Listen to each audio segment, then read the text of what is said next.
तो स्टूडेंट्स, आज के वीडियो हम करने वाले हैं इंट्रोडक्शन एक्सरसाइज 1.5 का। तो स्टार्ट करते हैं। फर्स्ट ऑफ ऑल देखते हैं कॉम्प्लीमेंट ऑफ अ सेट। तो सेट का जो कॉम्प्लीमेंट हम बोल रहे हैं या तो उसकी डेफिनेशन क्या होती है हम समझ रहे हैं। Let you capital you be the universal set and A a subset of you. तो यू एक यूनिवर्सल सेट है, ए कैपिटल ए को इसका सबसेट है यू का। Then the complement of A is the set of all elements of U which are not the element of A. And इसको हम A dash mathematically या तो सिंबल में हम A डैश बोलते हैं। तो A डैश में देखो, यहाँ पे डेफिनेशन में समझो कि कॉम्प्लीमेंट ऑफ A का कॉम्प्लीमेंट क्या होगा। तो देखो सभी एलिमेंट्स U के सिवाय A के एलिमेंट, ए एलिमेंट के सिवाय उसके अलावा के जो भी एलिमेंट्स हैं यू में यूनिवर्सल सेट में, उसको हम बोलेंगे ए का कॉम्प्लीमेंट। ओके, और सो मैथमेटिकली हम ए डैश से रिप्रेजेंट करते हैं, उसका सिंबल है ए डैश, मींस ए का कॉम्प्लीमेंट। उसको सेट बिल्डर फॉर्म में से लिखेंगे X belongs to U and X not belongs to A. तो मींस एक्स यू में हो मगर एक्स ए में ना हो, ऐसे एलिमेंट्स। तो यहाँ पे आप देखोगे ना तो वेन डायग्राम में भी आपको समझ में आएगा। ये एक सेट लिया है तो ए कॉम्प्लीमेंट क्या हुआ, ए में देखो एक भी एलिमेंट ए के नहीं आए, उसके अलावा जो भी एलिमेंट्स थे उसको हम बोलेंगे ए डैश। यहाँ पे लिखा है ए डैश। तो ऐसे ए का कॉम्प्लीमेंट मीन्स उसके अलावा के सेट। तो देखो आपको इसका मैं एक रियल लाइफ एक एग्जांपल दे रहा हूं कि आप एक स्कूल में पढ़ रहे हो। तो वो स्कूल में अगर मैं 11th क्लास के जो बच्चे हैं ना, 11th क्लास के जो बच्चे हैं, स्टूडेंट्स हैं, उसका मैं कॉम्प्लीमेंट लेना चाहूँ तो पूरा जो स्कूल है उसको मैं अगर यूनिवर्सल सेट ले लूँ तो क्लास 11 के स्टूडेंट्स जो है उसका कॉम्प्लीमेंट क्या होगा। तो वो स्कूल के सभी बच्चे जो कि क्लास 11 के बच्चे नहीं है, मीन्स क्लास 11 के बच्चे स्टूडेंट्स, उसके अलावा जो भी स्टूडेंट्स है वो होगा क्लास 11 का कॉम्प्लीमेंट। तो ये होता है कॉम्प्लीमेंट, हमने अच्छे से एग्जांपल से समझा दे। और ये बात भी ऑब्वियस है कि ए डैश ए का कॉम्प्लीमेंट जो होता है U minus A, universal set minus A. तो वो तो यहाँ पे आपको वेन डायग्राम से भी दिख रहा है कि यू यूनिवर्सल सेट जो था उसमें से हमने ए को निकाल दिया, तो ये हमें दिख रहा है। ओके, तो ये हुआ यूनिवर्सल सेट। तो यहाँ पे देखो हमने एक एग्जांपल लिया है, यू एक यूनिवर्सल सेट लिया है 1 2 3 4 5 6 7 8 9 10 और ए एक सेट लिया है 1 3 5 7 9। तो ए डैश मीन्स इसका कॉम्प्लीमेंट फाइंड करना है। तो सॉल्यूशन करते हैं।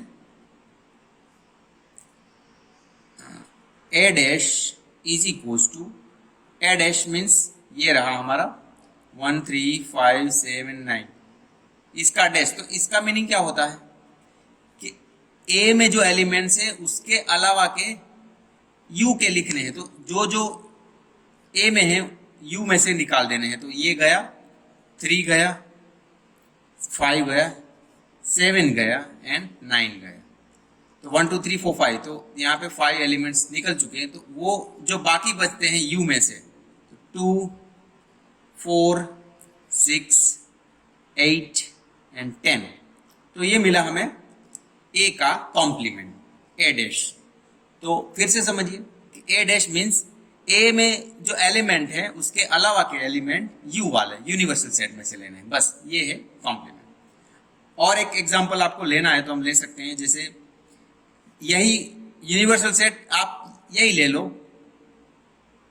एक दूसरा एग्जांपल हम ले लेते हैं 1 2 3 4 5 6 7 8 9 10 और दूसरा हम सेट ले रहे हैं बी जो कि 1 2 3 4 5 6 7 और इसका हमें B dash complement of B वो फाइंड करना है। तो देखो एक से लेके 7 1 2 3 4 5 6 7, तो 1 से 7 निकल जाएंगे तो क्या बचा 8 9 10। तो यू के एलिमेंट्स 8 9 10, ये हो गया बी का कॉम्प्लीमेंट। तो ऐसे हम कॉम्प्लीमेंट समझ सकते हैं। ओके, तो आगे बढ़ते हैं। इसकी कुछ प्रॉपर्टीज है वो हम देख लेते हैं। सो देखो, कॉम्प्लीमेंट लॉज, तो A union A dash is equal to universal set U, ये फर्स्ट प्रॉपर्टी है। दूसरी, ए का उसी कॉम्प्लीमेंट के साथ इंटरसेक्शन करेंगे तो वो मिलेगा 5, क्योंकि देखो कॉम्प्लीमेंट में कैसे एलिमेंट होते हैं, ए के अलावा के, और ए में ए के एलिमेंट होते हैं, तो दोनों का इंटरसेक्शन ऑब्वियसली हमें 5 मिलेगा। एंड डी मॉर्गन्स लॉ, ये बहुत ही इंपॉर्टेंट है students. De Morgan's law, A union B dash is equal to A dash intersection B dash. दूसरा है A intersection B dash is equal to A dash union B dash.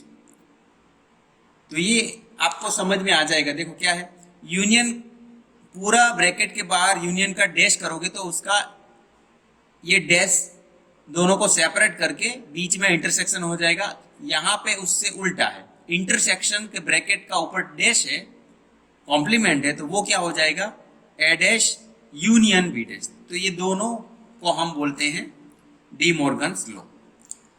और third one देखिए, law of double कॉम्प्लीमेंशन। तो यहां पे देखिए